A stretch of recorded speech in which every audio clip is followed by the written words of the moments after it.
Hi there, what's up? I'm finally sharing my rapture dream, and I know I can be long-winding in explaining, but I have to give the context so you can understand. It took so long for me to come here first and foremost, and secondly, my apprehension where it's coming from to share and all that jazz. And also, I don't want to give you guys like a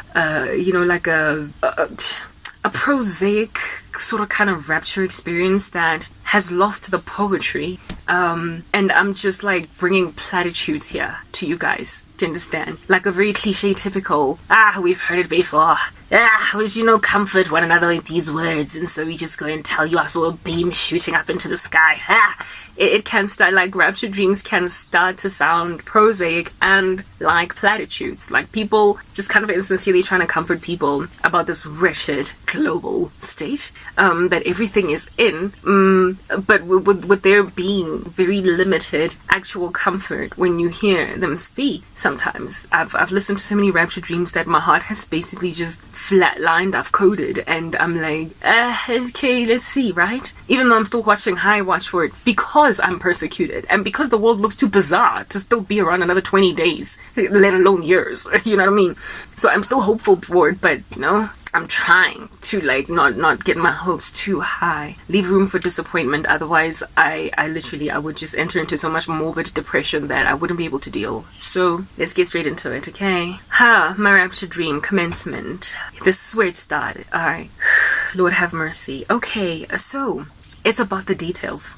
It's about the details. Where shall I start? I was going to get married to a human individual here on the planet.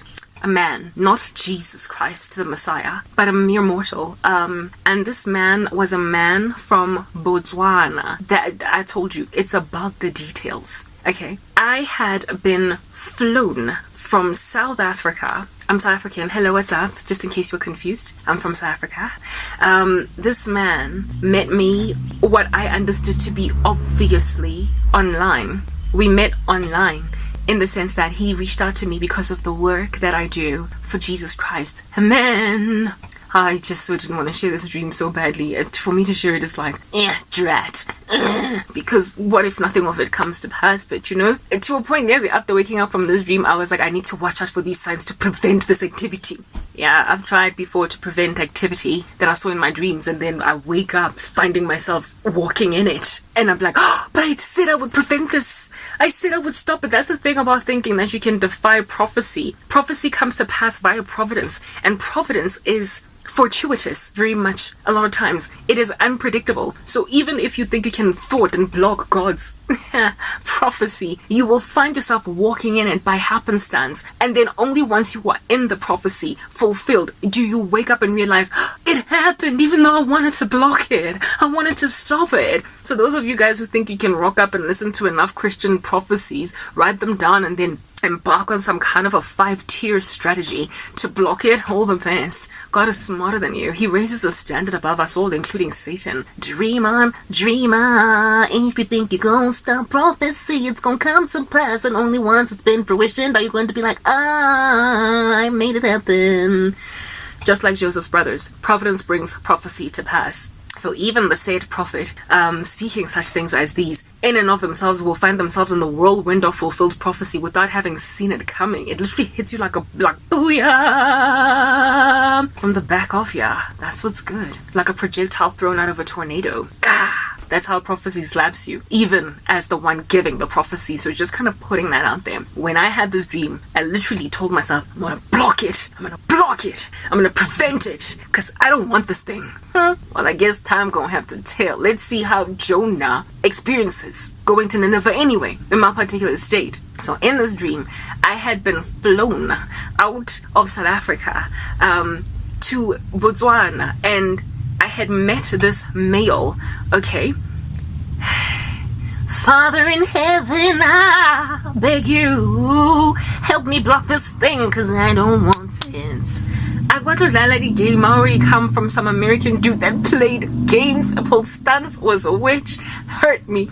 And I'm not trying to do that again. Like, I'm so consecrated now, you know. I'm more repentant. Like, can't tolerate. You touch me, you get tased. Hey, too legit to get quit. Like, I'm MC Hammer. Can't touch this thing. That's me now. But you don't know what things happen. You know what I'm saying? Anyway, whatever. So it's a dream. I had been flown to Botswana.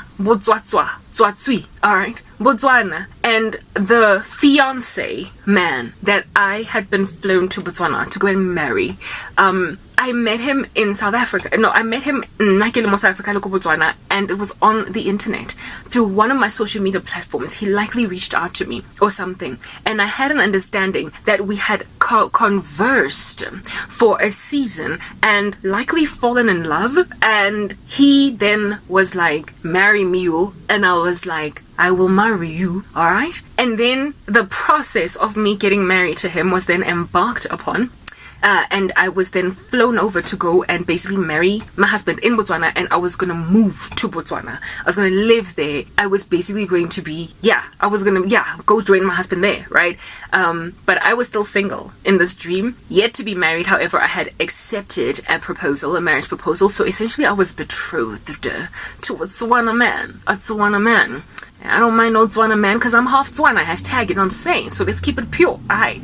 So here it is that I am besotted with, or at least I imagine I'm besotted with a Tswana man. And I find myself getting, I wasn't flown, I didn't have the dream. In the dream, I didn't see myself fly to Botswana, but I already landed in Botswana. But herein lies the deal. That's why I get it. I want to block it. I want to block it, I want to go grab all different kinds of sandbag and prevent it from coming through. Military exercise. I'm going to go and put sandbag so no tank from the devil can come into my territory. Block it, you Jesus, me I go bind it. Matter, like I said, providence will show you flames. The thing about dreams, they're weird like that. They're weird. I've had so many dreams come to pass, and only when I on the other side do I realize that literally God slipped one in and fulfilled the things he showed me. And there was no way I would have known that this is happening, because it didn't happen in the exact same way in the dream, but the details made it clear that I dreamt about this. Like, for instance, with the situation with the man from Botswana, maybe I should just finish the dream and then only explain to you. Like, how can I explain this? I could get a dream of like meeting a man from America at Clearwater Mall. Do you understand? And then how it would come to pass, just so you can understand how my dreams have pulled a fast one on me in the past. How it would come to pass is that I would be in the middle of like some kind of like online activity where I am perhaps internet bank transacting, and at the same time as that purchase of an item, I would then get like a direct message coming in from a dude from the US, and then I would find myself communicating with this person, and I would remember that I had a dream that I was at the mall shopping and I met an American man during the time at Clearwater Mall. Like, yeah, an American man in this mall here in South Africa.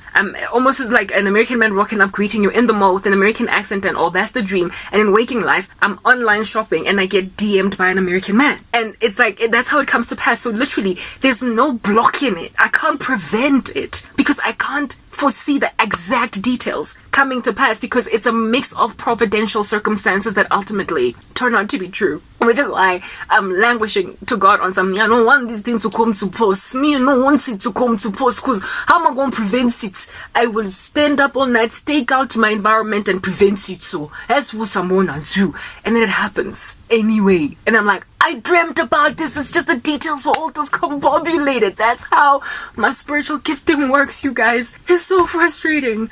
Next part. Let's